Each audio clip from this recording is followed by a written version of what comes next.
अस्सलाम वालेकुम। Sindh education channel ते भलीकार।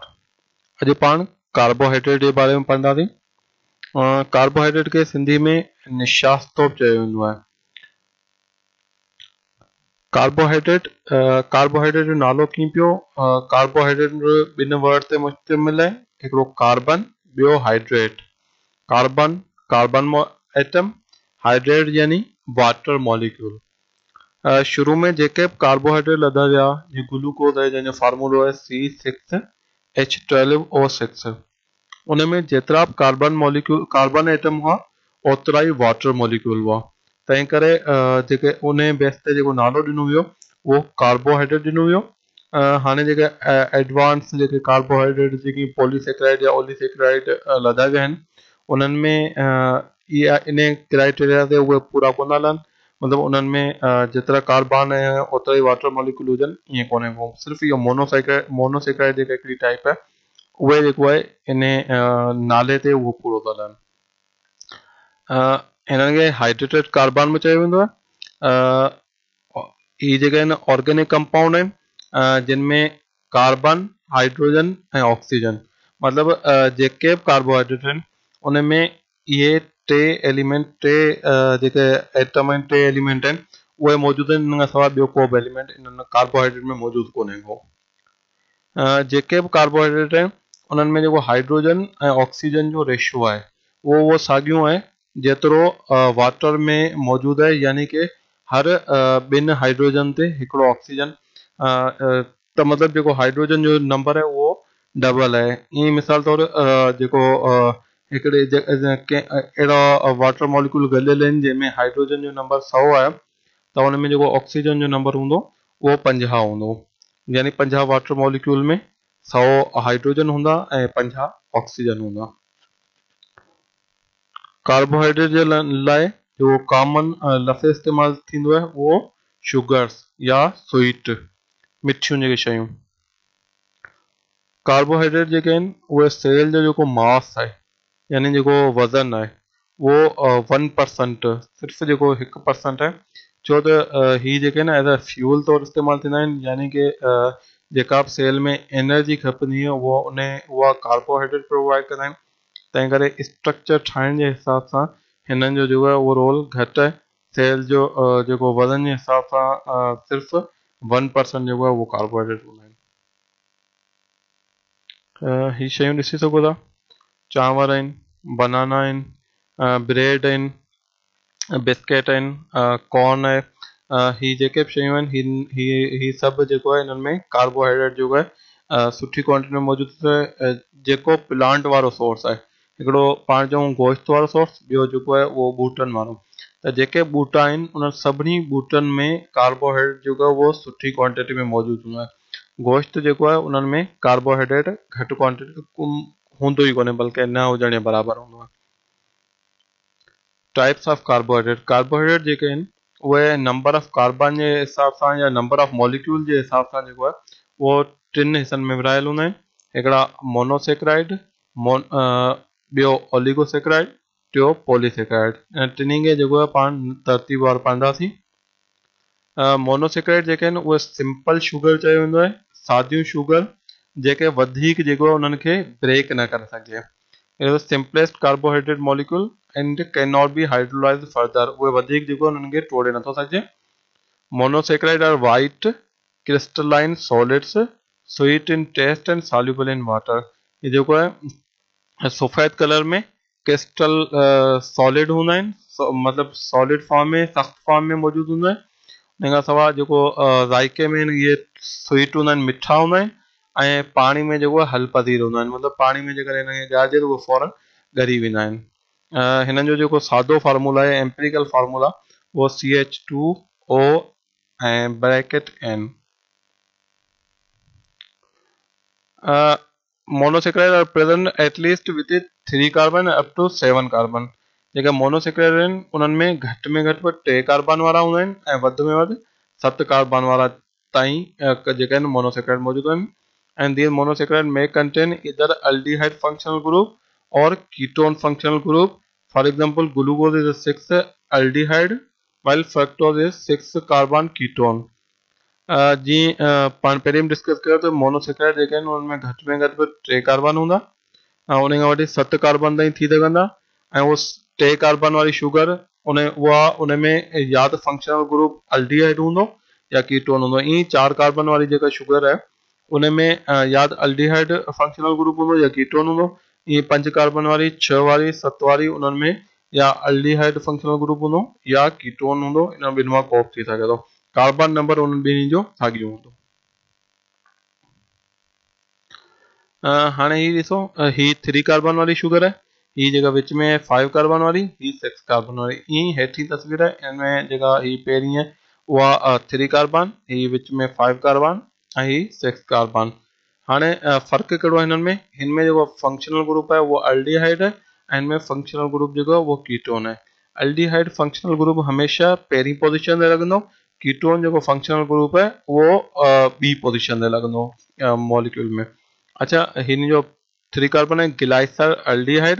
इन जो जेको मॉलिक्यूलर फार्मूला है C3H6O3 ऐं ही जेका कीटोन शुगर है 3 कार्बन वारी उन जो जेको फार्मूला है मॉलिक्यूलर फार्मूला C3H6O3 साॻियो जेको ग्लाइसर अल्डिहाइड जो है पर हिन में जेको है फंक्शनल ग्रुप ॿियो है कीटोन ऐं हिन जो नालो डाइहाइड्रोक्सी एसीटोन।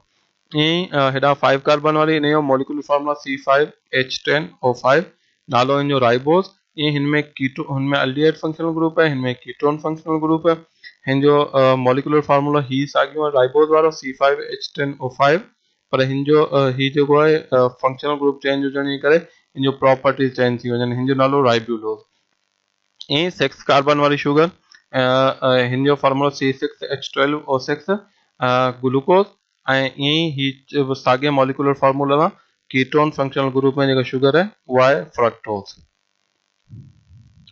हे ॾिसो था जेका मथी तस्वीर में ॾिसो अथई उहे ओपन चेन में हुआ। हाणे जेको हीअ आहिनि इहे साॻे ई मॉलिक्यूल जेको आहे सो क्लोज चेन में आहिनि। हाणे पहिरियों ही ग्लूकोज आहे, ही 6 कार्बन वारो गैलेक्टोज आहे, ही फ्रक्टोज आहे। अच्छा, जेको गैलेक्टोज आहे इहो खीर में मौजूदु हूंदो आहे। जेका खीर वारी शुगर हूंदी आहे लैक्टोज उन में जेको आहे उहो मौजूदु हूंदो आहे। फ्रक्टोज जेको आहे उहो फ्रूट शुगर खे चयो वेंदो आहे। मतिलबु जेके फ्रूट में जेका शुगर पियल हूंदी आहे कार्बोहाइड्रेट हूंदी आहे उहा फ्रक्टोज हूंदी आहे। ही ॾिसो कुझु मोनोसेक्राइड जा जेके आहिनि एग्जाम्पल जेको बनाना आहे या ग्रेप्स आहिनि, मैंगो आहे, एप्पल आहिनि, या वाटरमेलोन आहे। इहे सभु जेके आहिनि इन्हनि में जेको आहे उहो मोनोसेक्राइड शुगर हूंदी आहे। यानी ही जेका आहे न उहो ज़ाइके में मिठी जल्दी वाटर सॉल्युबल जल्दी हल पज़ीर हूंदी आहे। उन खां पोइ ॿी शुगर अचे थी ओलिगोसेक्राइड। ओलिगोसेक्राइड अहिड़ी कार्बोहाइड्रेट खे चयो वेंदो आहे जंहिंखे जॾहिं ब्रेक कजे त हुन में घटि 2 मॉलिक्यूल वधि में वधि 10 ताईं जेको आहे न उहो मोनोसेक्राइड मॉलिक्यूल जेको आहे उहो प्रोवाइड करे। उन मां टुटी या त 2 मॉलिक्यूल घटि में घटि 2 मॉलिक्यूल 2 खां वठी 3 मिली सघंदा, 4 मिली सघंदा, 5 मिली सघंदा, 10 ताईं जेको आहे उहो जेकॾहिं मोनोसेक्राइड यूनिट मिलनि त अहिड़ी शुगर खे ओलिगोसेक्राइड चइबो आहे। ओलिगो वर्ड जी माना हूंदी आहे फ्यू, सेक्राइड सेक्रोन मां निकितल जंहिंजी माना शुगर यानी फ्यू शुगर्स। अच्छा, जेके बि हिनमें जेके नेचुरली मौजूदु आहिनि ओलिगोसेक्राइड में उहो डाइसेक्राइड आहिनि। यानी कि अहिड़ी शुगर जिन खे जेकॾहिं ब्रेक कजे त हुन मां 2 मोनोसेक्राइड यूनिट मिलनि त नेचुरली कुदरती तौर ते जेके मौजूदु आहिनि उहे डाइसेक्राइड मौजूदु आहिनि ओलिगोसेक्राइड जी फॉर्म में। त हाणे जेके बि डाइसेक्राइड आहिनि उहे जीअं मोनोसेक्राइड हुयूं वाइट क्रिस्टलाइन सॉलिड हूंदियूं आहिनि, स्वीट इन टेस्ट यानी पानी में हल पज़ीर एंड यानी ज़ाइके में मिठियूं एंड वाटर सॉल्युबल पानी में हल पज़ीर हूंदियूं आहिनि। हिन जो एग्जाम्पल मिसाल है वो सक्रोज। सक्रोज जेको आहे उहो टेबल शुगर यानी जेका खंडु घर में इस्तेमालु कंदा आहियूं उन खे सक्रोज चइबो आहे। लैक्टोज, लैक्टोज जेका खीर में शुगर हूंदी आहे उन खे लैक्टोज चइबो आहे। एंड माल्टोज, माल्टोज जेके वॾा मॉलिक्यूल हूंदा आहिनि कार्बोहाइड्रेट वारा जीअं चांवर आहे, अटो आहे, उन में स्टार्च हूंदो आहे उन्हनि खे टोड़े करे उन मां जेको आहे उहो माल्टोज हासिल कई वेंदी आहे। ही कुदरती तौर ते मौजूदु कोन हूंदी आहे। Oligosaccharide with 3 to 10 monosaccharide molecules are called dextrin. अहिड़ा ओलिगोसेक्राइड जंहिंमें 3 खां वठी 10 ताईं माना घटि में घटि 3 हुजनि ऐं वधि में वधि 10 ताईं जेका मोनोसेक्राइड यूनिट मौजूदु हुजनि त अहिड़ी ओलिगोसेक्राइड खे डेक्स्ट्रिन चयो वेंदो आहे। इहे जेके आहिनि से घणो करे जेके वॾा मॉलिक्यूल आहिनि उन्हनि जे टुटण जे नतीजे में डेक्स्ट्रिन प्रोड्यूस थींदी आहे। जीअं स्टार्च आहे या ग्लाइकोजन आहे, इहे वॾा मॉलिक्यूल आहिनि। सेलुलोज आहे, उन्हनि जे ब्रेकडाउन जे नतीजे में डेक्स्ट्रिन प्रोड्यूस थींदी आहे। ही ओलिगोसेक्राइड जा एग्जाम्पल आहिनि। ये गुड़ आहे, गुड़ में जेको आहे उहो सक्रोज मौजूदु हूंदी आहे। शुगर कैन, हिन में सक्रोज मौजूदु हूंदी आहे। खीर जेको आहे हिन में लैक्टोज मौजूदु हूंदी आहे। त ही टई जेके आहिनि से ओलिगोसेक्राइड जा एग्जाम्पल आहिनि। हाणे ही स्ट्रक्चर ओलिगोसेक्राइड ॾिसो त ही सक्रोज खंड, हिन में ॿ मोनोसेक्राइड यूनिट हूंदा आहिनि। हिकिड़ो 6 कार्बन ग्लूकोज, ॿियो 6 कार्बन फ्रक्टोज। ये ॿई करे पाण में कंडेंस थी मिली करे सक्रोज ठाहींदा आहिनि। ईअं लैक्टोज, लैक्टोज में ॿ मोनोसेक्राइड यूनिट हूंदा आहिनि। हिकिड़ो ही गैलेक्टोज आहे ऐं हेॾां ही ॿियो ग्लूकोज आहे। त ग्लूकोज ऐं गैलेक्टोज जे मिलण सां करे लैक्टोज ठहंदो आहे। त ही डाइसेक्राइड आहे जंहिंमें ॿ मोनोसेक्राइड यूनिट आहिनि। जेकॾहिं लैक्टोज खे तोड़ियो वञे त उन्हनि जे टुटण सां हिकिड़ो गैलेक्टोज मिलंदो पाण खे, हिकिड़ो ग्लूकोज मिलंदो। टी माल्टोज आहे, माल्टोज में ॿ ग्लूकोज यूनिट हूंदा आहिनि। हिकिड़ो ही ग्लूकोज, हिन पासे ग्लूकोज ही आहे। त हिन खे जेकॾहिं ब्रेक कयो वञे त ॿ ग्लूकोज जेके आहिनि यूनिट पाण खे मिलंदा। हाणे अचूं था पॉलीसेक्राइड ते। पॉलीसेक्राइड अहिड़ी शुगर खे चइबो आहे जंहिंखे जेकॾहिं ब्रेक कयो वञे त घटि में घटि जेको आहे न, घटि में घटि 10 खां मथे यूनिट मिलनि। पोइ उहे यूनिट जेको आहे न उहो 100 में बि थी सघंदा ऐं उहे मोनोसेक्राइड यूनिट 1000 में बि थी सघंदा। त अहिड़ी शुगर जंहिंखे ब्रेक करण सां घटि में घटि जेको आहे उहो 10 खां मथे मोनोसेक्राइड यूनिट मिलनि, त अहिड़ी शुगर खे पॉलीसेक्राइड चइबो आहे। Polysaccharide are sugar molecule which contain more than 10 monosaccharide molecules. These molecules may be in hundreds or thousands. In your example, starch, starch जेका है वह प्लांट में स्टोर चल पॉलीसेक्राइड हूंदी है। ही जेको अटो इस्तेमाल कयूं था उन में मौजूदु हूंदी है। उन खां सवाइ चांवरनि में मौजूदु हूंदी है। पोटेटो जेके पटाटा वग़ैरह हूंदा आहिनि उन्हनि में मौजूदु हूंदी है। स्टार्च जे लाइ स्टार्च खे बि ॿियो जेको नालो आहे उहो निशास्ते जो निशास्तो बि चयो वेंदो आहे। उन खां सवाइ ग्लाइकोजन, ग्लाइकोजन स्टार्च जहिड़ी ई हूंदी आहे, पर फ़र्क़ु ही जेका आहे सा स्टार्च प्लांट में हूंदी आहे ऐं ग्लाइकोजन जेके एनिमल जानवर आहिनि इवन इंसाननि में हे छा थींदो आहे, जो जंहिं महिल खाधो खाइबो आहे, मानी वग़ैरह खाइबी आहे त उन खां पोइ रत में ग्लूकोज जी जेका शुगर आहे, ग्लूकोज जेका उन जी लेवल जाम वधी वेंदी आहे। त जेका वधियल ग्लूकोज हूंदी आहे उहा लिवर सेल जे अंदरि हली वेंदी आहे ऐं स्केलेटल मसल यानी उहे मसल जेके असांजे स्केलेटन हॾनि सां गॾियल आहिनि उन्हनि मसल जे सेल जे अंदरि हली वेंदी आहे ऐं उन ते वञी ग्लाइकोजन जी फॉर्म में स्टोर थींदी आहे। ऐं जेॾी महिल वरी बुख लॻंदी आहे त उहा ई जेका लिवर में स्टोर थियल ग्लाइकोजन हूंदी आहे उहा वापसि रत में ईंदी आहे ऐं रत में ग्लूकोज जी लेवल खे वरी बहाल कंदी आहे। त स्टार्च जेको आहे उहो प्लांट में ऐं ग्लाइकोजन जेको आहे उहो एनिमल में स्टोरेज फॉर्म, ज़ख़ीरो थियल फॉर्म जेका इस्तेमालु थींदी आहे बाद में।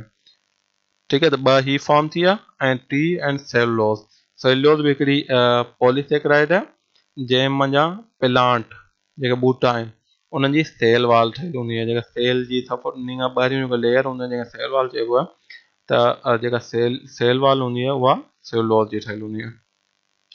Starch is a polysaccharide molecule which is a stored form of food in plants. जी तव्हां ॿुधायो त स्टार्च जेका आहे उहा प्लांट में ज़ख़ीरो थियल कार्बोहाइड्रेट आहे। Glycogen is similar to starch but found in animals and also named as animal starch. Starch plant में मौजूदु है, ग्लाइकोजन जेका है उहा एनिमल में मौजूदु है। उन जो स्ट्रक्चर स्टार्च जहिड़ो ई हूंदो आहे, उन करे हिनखे एनिमल स्टार्च बि चयो वेंदो आहे। Cellulose has a main role in cell walls of plants. It is the most abundant carbohydrate. अच्छा, जेका सेलुलोज है ग्लाइकोजन ऐं स्टार्च आहिनि उहे एनर्जी जो फॉर्म आहिनि, तंहिंखां ज़ख़ीरो थींदा आहिनि, उन्हनि खे वरी इस्तेमालु कयो वेंदो आहे। पर सेलुलोज जेको आहे उहो स्ट्रक्चर हिकिड़ो पार्ट आहे, मतिलबु ठहण खां पोइ जेको उहो परमानेंट हिकिड़ो स्ट्रक्चर मौजूदु हूंदो आहे। तंहिं करे सेलुलोज जेको आहे उहो वधि में वधि कुदरती तौरु जेका मिलंदड़ कार्बोहाइड्रेट आहे उहा वधि में वधि जेका आहे उहा सेलुलोज आहे। हाणे पॉलीसेक्राइड जी तस्वीर में ॾिसो, जेके पॉलीसेक्राइड वारा खाधा आहिनि कणिक, चांवर आहिनि, ब्रेड आहिनि, पटाटा आहिनि, त ही जेके शयूं आहिनि हिननि में पॉलीसेकेराइड जेको फूड आहे उहो मौजूदु हूंदो आहे।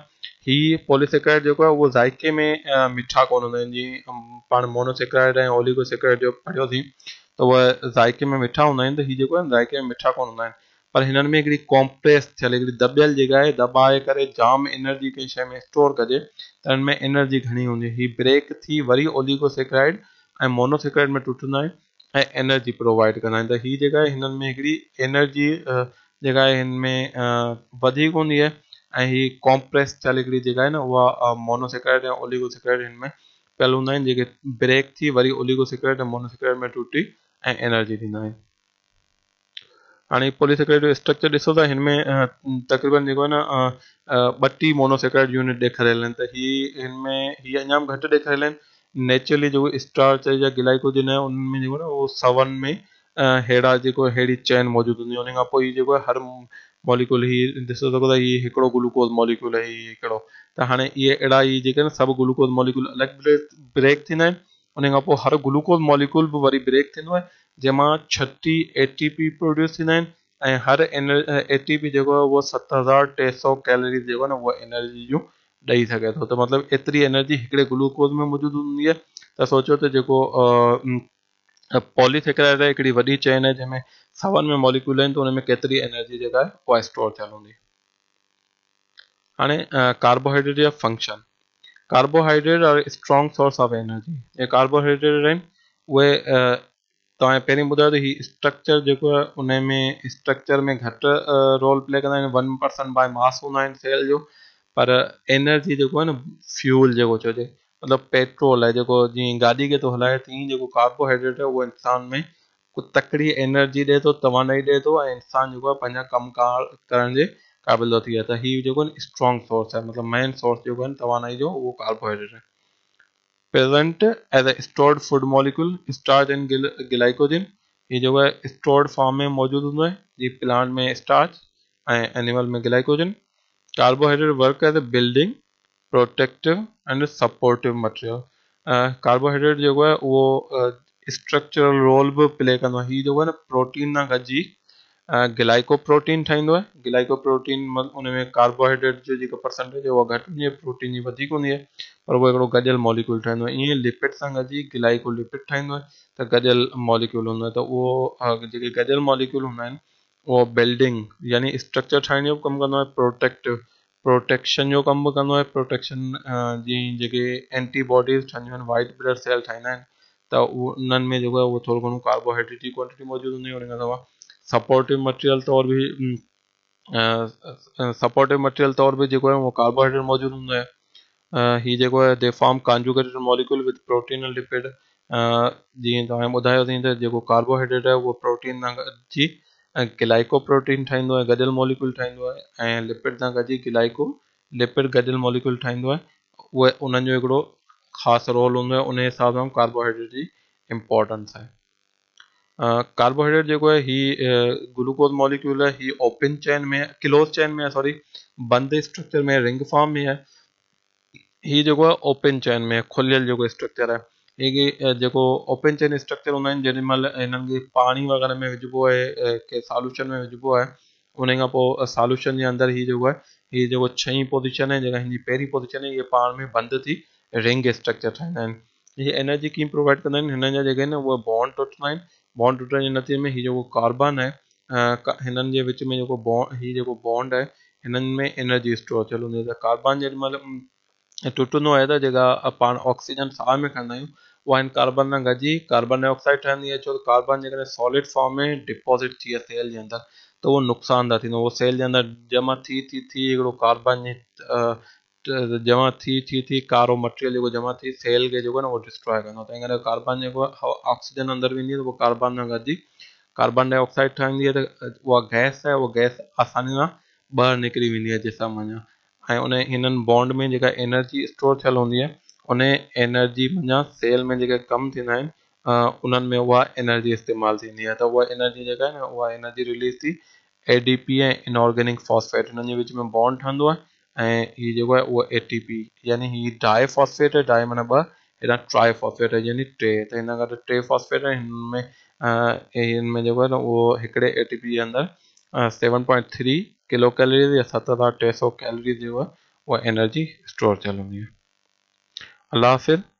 वधीक वीडियो ॾिसण जे लाइ सिंध एजुकेशन चैनल ज़रूरु सब्सक्राइब कंदा।